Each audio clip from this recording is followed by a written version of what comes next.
we have all of our fabrics ready to go. And so we're going to start assembling the items needed for the Birch Lane Table Runner. And the first thing that we want to do is pull out the patterns for the stems.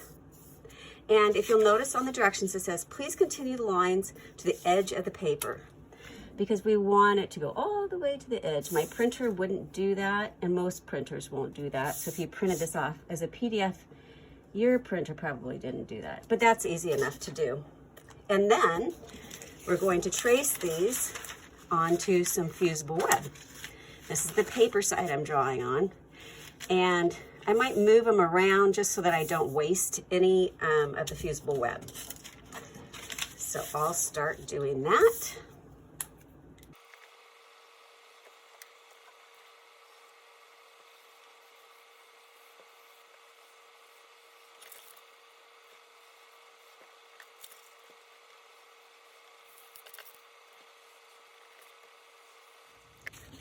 After they're traced, what you want to do is cut them out. And I like to cut apart any big areas so that I can actually use that extra to trace and use for some of these other applique pieces. So there is a bit of waste on this fat quarter, but there really wasn't a way to do it with these funky shapes on a smaller piece. So you can always, if you really, really love this fabric, you can always substitute this for some that's in the charm pack, if there's something in there that doesn't speak to you. So now I'm going to go ahead and trace this, and as you see, each one tells you how many you need. So you need 2 of those, 1 of those, 2 of those, and I just write the number right on there as I trace it. 1, 2, 3, and you need 28 of the little circles. And then the fun part is you get to pick out which fabrics you need. So you're going to open up your charm pack. And then, for instance, this one says from a black print. So I'm going to go through and I'm going to find which black print I'm going to use. If I want to use a big print, I think I want to use small print for a bird. So I'll probably use this little guy, and oh, this one would be good for a bird, and maybe 3 different ones for birds. This would be a good one for a bird. So there's the 3 bird bodies. And then this one says to use the solid black, which they're in the very back here. You have 2 of those pieces, and that's what these wings are going to be. And the reason for that is, if you look at the pattern, there's quite a bit of stitching on that using the ecru thread, or that wheat husk Valdani thread, and so it really makes that thread pop out when it's stitched on a black fabric. Okay, so I'm going to go ahead and trace these and get them ironed onto the fabrics that they go with, and then we can just start cutting out all of our pieces. In a charm pack, you get 42 pieces of fabric. So don't worry about not having enough fabric. You will actually have more than you need, but that is what makes it fun, that you can actually get leaves that are almost every different, because there's 44 leaves.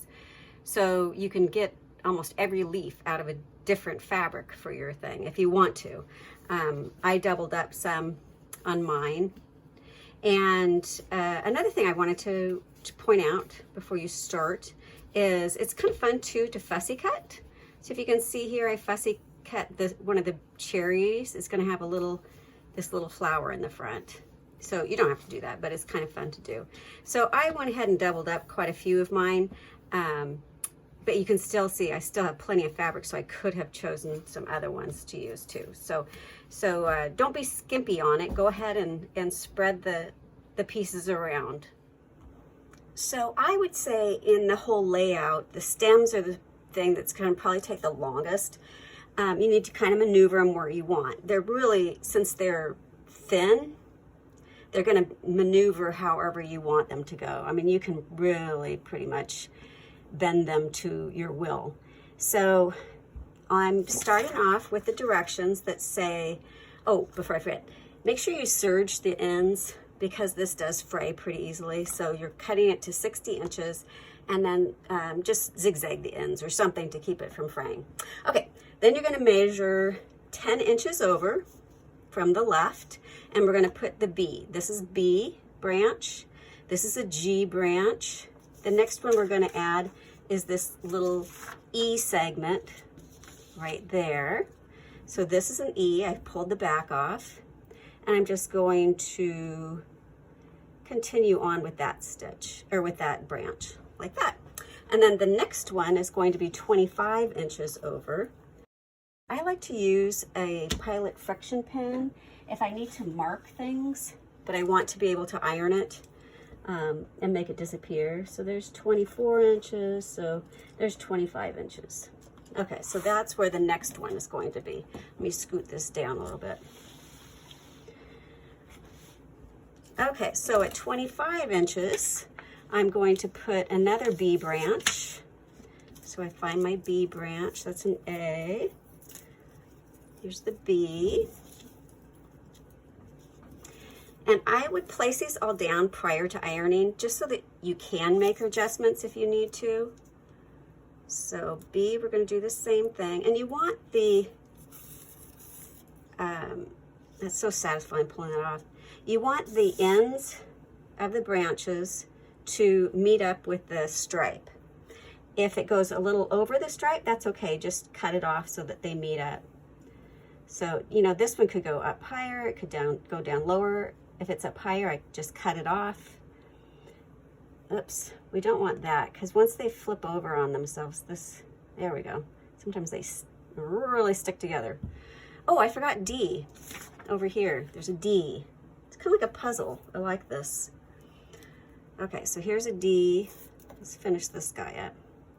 And this guy goes about right there, because the end doesn't quite go to the stripe. And I'm going to stick the end under that branch. You don't have to, but because they're the same fabric, so it kind of blends in. So that looks pretty good there. Okay, back to this one.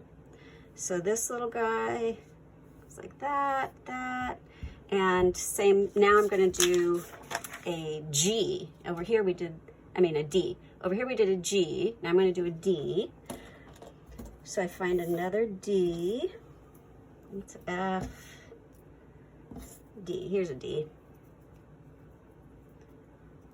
And it's always good to mark these on the back, but you can always refer back to your pattern. And that goes about right here. I'm gonna slip it under the branch, and that one's kind of angled up like that, maybe, yeah, that looks good. And then we're gonna do a G up here. So here's a G. And it goes kind of like that. A slight arch to it. And that's kind of what you do. So you're just gonna keep on placing these where you want them. Like I said, I would get everything in place before you iron. I would get the birds, the berries, and then press it down. And then we can start doing the fun stuff, the stitching. Although this is kind of fun too, I enjoy this. And that's how easy it is, really. And if you do, you know, you're putting your bird shapes and your leaves and whatever, you know, move them around. They don't have to be exactly like on here, because every one of these is going to be a little bit different, just like every tree is a little bit different. So when you're placing your birds, what you want to make sure you do is to put the tail under the body, and then the wing goes on top of the body, and the head goes on top of everything else. That's kind of the order for that. Nothing else really has an order. You are going to be marking these lines for stitching your cherries on. And one thing I like to do is have a nice curved line. Like if you look at these, they're curved. You could do straight, but you get a very different look. So I always go for the curve like that. But again, that's a choice that you can make. So some of these leaves extend into the stripes, which is fun. The branches don't, but the stems do. All right, I'll finish laying these out, get them pressed into place, and then we can start the fun stitching process.